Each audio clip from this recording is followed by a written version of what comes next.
राधे राधे दोस्तों, आज की वीडियो में हम माघ मास महात्म्य का 26वां और 27वां अध्याय सुनेंगे। 26वां और 27वां अध्याय प्रारंभ। पथिक कहने लगा कि हे प्रेत, तुमने सारस के वचन किस प्रकार और क्या सुने थे, सो कृपा करके कहिए। प्रेत कहने लगा कि इस वन में कुहरा नाम की नदी पर्वत से निकली है। मैं घूमता घूमता उस नदी के किनारे पहुंचा और थकावट दूर करने के लिए वहां पर ठहर गया। उसी समय लाल मुख और तीखे दांतों वाला एक बड़ा बंदर वृक्ष से उतरकर जल्दी से वहां पर आया जहां एक सारस सोया हुआ था। उस चंचल बंदर ने कई एक पक्षियों को देखकर उस सोए हुए सारस को दृढ़ता से पैरों से पकड़ लिया और तो सब पक्षी उड़कर वहां से चले गए, परंतु सारसी भयभीत होकर विलाप करती हुई वहीं पर रुक गई।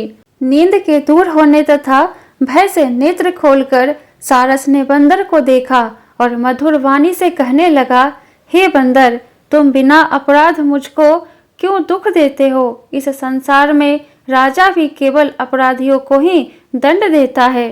तुम्हारे जैसे श्रेष्ठ प्राणी किसी को पीड़ा नहीं देते। हम अहिंसक और दूसरे के कर्मों को नहीं देखते। जल की काई खाने वाले, आकाश में उड़ने वाले, वन में रहने वाले, अपनी स्त्री से प्रेम करने वाले, दूसरों की स्त्री को त्यागने वाले, दूसरों की बुराई से दूर रहने वाले, चोरी ना करने वाले, बुरों की संगति से वर्जित, किसी को कष्ट ना देने वाले हैं। सो इस प्रकार मुझ निरपराधी को हे बंदर छोड़ दो। मैं तुम्हारे पहले जन्म के वृतांत जानता हूँ। यह वचन सुनकर वह बंदर उसको छोड़कर दूर बैठ गया और कहने लगा कि तुम मेरे पूर्व जन्म के वृतांत को कैसे जानते हो? तुम अज्ञानी पक्षी हो और मैं वन में घूमने वाला हूँ। सारस कहने लगा कि मैं अपनी जाति की स्मृति के बल से तुम्हारे पूर्व जन्म का सब वृतांत जानता हूँ। तुम पूर्व जन्म में विंध्य पर्वत के राजा थे और मैं तुम्हारे कुल का पूज्य पुरोहित था। तुम राजा होकर अपनी प्रजा को पीड़ा दिया करते थे। विवेकहीन तुमने बहुत सा धन इकट्ठा किया। सो वानर, प्रजा की पीड़ा रूपी अग्नि की ज्वाला से तुम पहले ही तप चुके हो। पहले तुम कुंभीपाक नरक में गिराए गए। तुम्हारे शरीर को नरक में 3000 वर्ष बीत गए। फिर नरक से निकलकर बचे हुए पापों के कारण इस बंदर की योनि में आए और मुझको मारना चाहते हो। पूर्व जन्म में तुमने ब्राह्मण के बाग से लूटकर बलपूर्वक फल खाए थे। उसका यह भयंकर फल हुआ कि तुम वानर और वनवासी हुए। प्राणी अवश्य में अपने किए हुए कर्मों को भोगता है, इसको देवता भी नहीं हटा सकते। इस प्रकार मैं सारस का जन्म लेकर भी अज्ञान से मोहित नहीं हुआ। इतनी कथा सुनकर वानर कहने लगा कि यदि ठीक ही जानते हो तो बताओ, तुम पक्षी कैसे हुए? सारस कहने लगा कि मेरी दुर्गति का कारण भी सुनो। तुमने नर्मदा नदी के किनारे पर सूर्य ग्रहण के समय बहुत से ब्राह्मणों के निमित्त 100 ढेर अन्न के दान किए थे।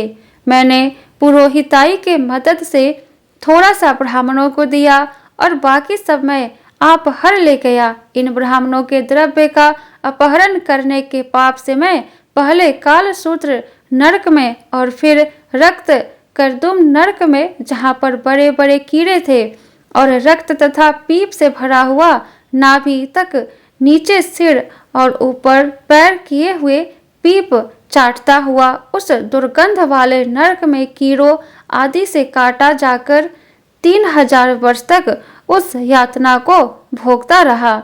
मैं नरक के दुख का वर्णन नहीं कर सकता। फिर नरक की यातना से मुक्त होकर यह सारस का जन्म पाया, क्योंकि पूर्व जन्म में अपनी बहन के घर से कांसे का बर्तन चुराया था। इसको मैंने एक जुआरी को दिया।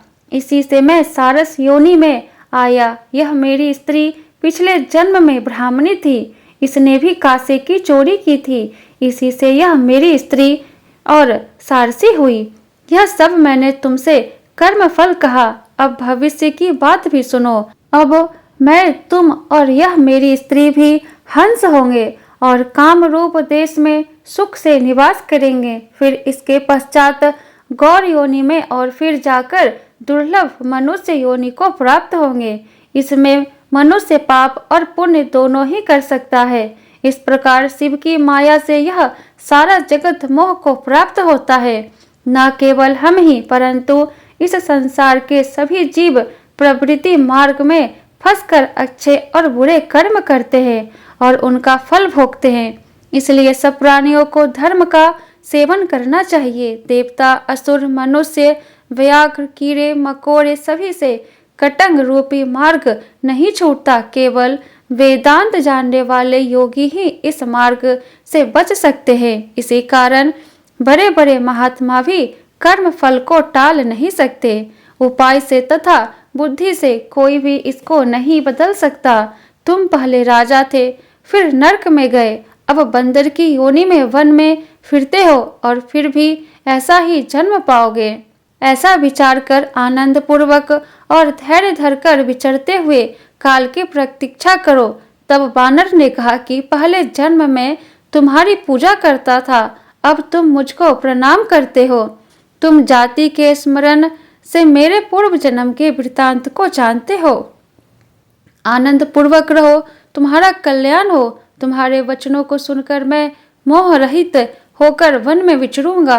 प्रेत कहने लगा कि हे पथिक, मैंने नदी के तट पर बंदर और सारस का यह संवाद सुना, तब मुझको बोध हुआ और मोह तथा शोक का नाश हुआ। इति माघ मास महात्म्यम 26वां और 27वां अध्याय संपूर्ण। बोलो विष्णु भगवान की जय, लक्ष्मी नारायण की जय। वीडियो पसंद आया हो तो वीडियो को लाइक कर दे और आगे का अध्याय सुनने के लिए चैनल को सब्सक्राइब करके बेल आइकन को ऑन कर ले, जिससे मेरी अगली आने वाली वीडियो की नोटिफिकेशन सबसे पहले आपको मिले।